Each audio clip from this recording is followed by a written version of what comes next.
had a coaching client last year say something that was incredibly wise.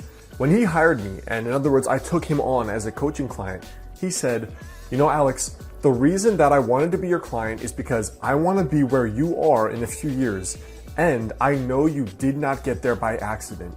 You designed your life." And I thought that was extremely wise and spot on, because the thing is, so many of us wake up when we're 20 or 30 or 40 or 50 and realize we don't even know why we got here or how we're here. And we know for sure that this is not where I wanted to be, where we wanted to be years and years ago. Now in this video, I want to share my personal process I use for not only scripting the direction of your life, but how I reinvented my own life and consciously created it from 26 until 30.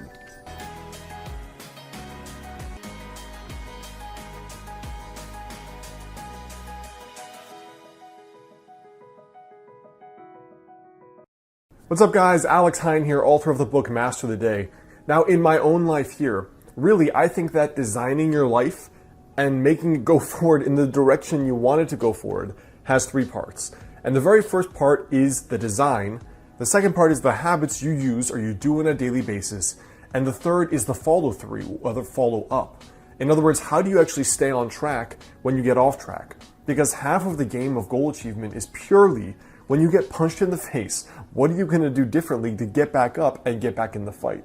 Now for me, the first thing is vision. It's basically the design. You know, if you just sit down for a day, you pour a coffee, you get out a piece of paper and you write down what would be the coolest thing that could happen over the next 5 years in my life. If you just do that, you are already ahead of 99% of humanity who show up with no game plan, no vision for the future, no clue what they would like to create besides, you know, I would like more money, or I'd like that girl or that guy, or I'd like a nicer car. There's almost no consciousness or conscious energy given to thinking about what do I want to build in the future? Like what consciously and concretely do I want to improve? So for me, the way that I do that is, first of all, I have a journal where I'm regularly writing down updates for the kind of life that I want to build. You know, it starts with the vision, which makes me think of the fact that the skyscrapers of New York started with a picture in somebody's head. And so did spaceships. And so did curing a difficult disease. And so when I think of it like that, I always make sure I'm consciously creating, even if it is just in my thoughts, even if it's just up there, both in print journals and in a document that I call 5 years from today. So the three things that I use for my yearly envisioning are, one, the yearly envisioning process I've talked about here, which is basically at the start of each year, I write down what is the coolest thing that could happen this year. Like perfect year, no limitations, no just be realistic, but like what would be the coolest thing that could happen? I put it on one piece of paper that's always on my desk every single day, and I review it twice per day. Now from there, that yearly document also has my daily habits, the unique projects I'm working on in each quarter of the year, as well as the things I know that I need to work on to get better, basically, to improve myself. The second thing is the pocket journal I carry around. This for me is always to record things that may change about my thinking, ideas I get when I read or listen to podcasts, as well as little intuitive hunches that come up.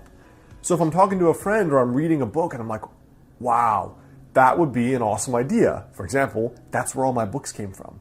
Wouldn't it be cool too? ... I put it down in this little book. It's just a little 3x5 moleskin that I always carry around with me. And then day by day, I can flip through that and be like, you know what? These were those cool things I wanted to basically manifest and create in my own life. Let me just keep a note of them. The second way I do that is by doing a weekly journal page. Now the weekly journal page is just a strategy page, which I talked about in my recent video on journaling for success. And in that strategy page, it's basically, where are you, Alex? Where do you want to be? And are those habits you're doing every day sufficient enough to actually get you there? So the whole point of this journal page is reflection. You're doing this, are you still on track? If not, what has to change? And then finally, I have this little journal notebook, a digital notebook in Evernote, and it just says 5 years from today. Now, I don't really stick with that idea of 5 years from today, but the point for me is, where do I want to go? In what direction? It could be as simple as moving. Like I know I'm moving to California after I'm done with my doctorate in Portland. It could be as simple as the relationship you want to be in. For example, I'm 30. I know that I want to be married by 35, so I can have that there. I know that I want to have a private practice and a traditionally published book and 3-4 vacations per year. I put all of that down where I don't know how I'm going to make it happen yet, but it will happen for sure. I haven't quite fleshed out the process. The point is that you're putting trajectories in your brain and in your subconscious. And when you check that every once in a while, you're kind of like, oh yeah, I knew I wanted to do that, but all right, let's start thinking about how I can actually do it. And almost all of those things come true for me, especially if you regularly review that. Now, the second piece here is your habits. So the daily action steps that you're gonna actually do to make that a reality. Now, I've shared this philosophy many times. It makes up the bulk of my book, Master the Day. But the point is that you think about the goals you wanna reach, and then you have to break them down. Forget the goal, but break it down into a daily habit. So with fitness, you forget losing 30 pounds. The habit is cook every day, go to the gym 20 minutes a day. You want to write a book, you forget having written a book, you put down the habit, write 500 words a day. You want to be in an amazing relationship in 2 years, you forget that goal, you put the habit, I'm going to go out to 4 events where I might meet like-minded people. And that's your daily habit. So you bring it back to, what do I have to do today? Now, the way I track that is a combination of ways. So not only in that yearly visioning document do I put that, I also record it in Evernote.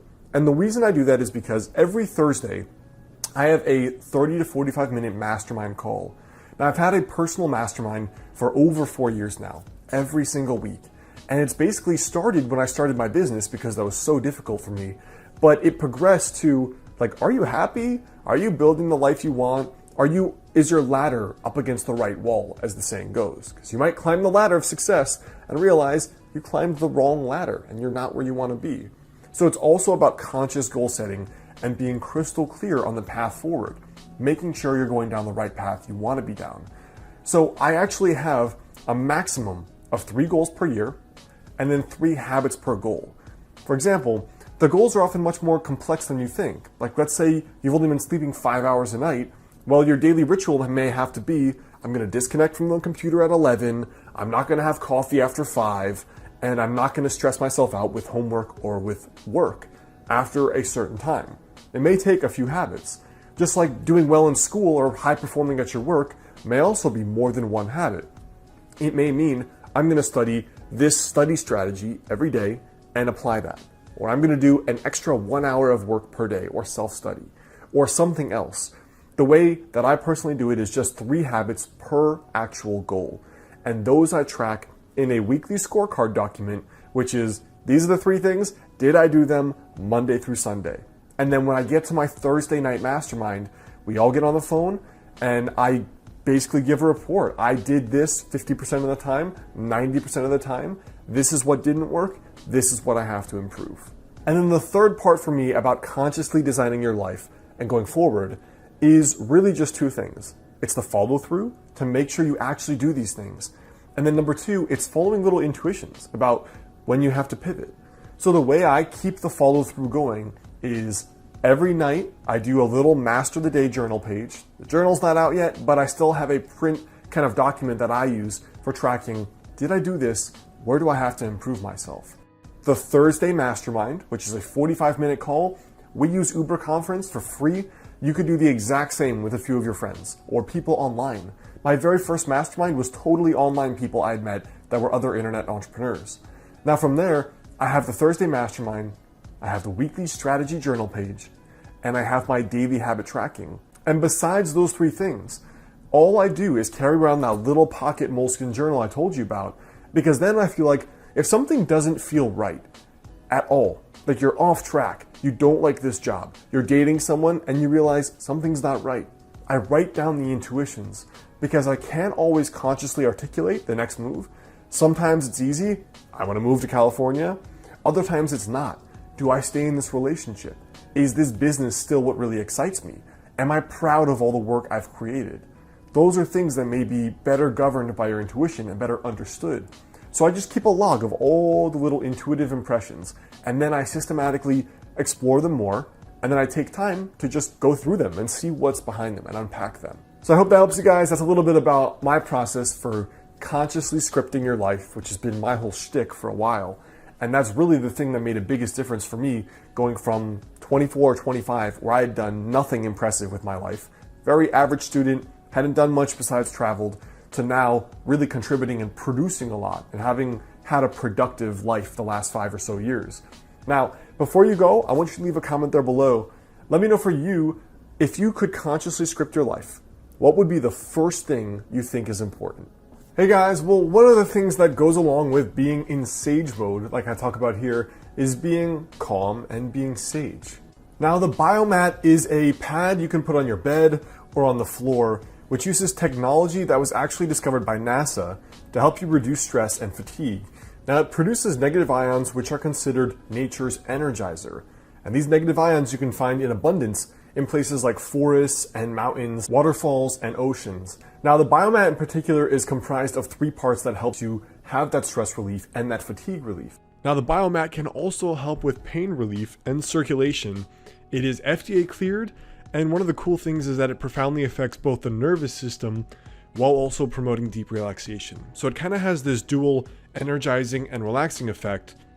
Also, the people at the Biomat store recommend and encourage you to call for personalized customer service and advice.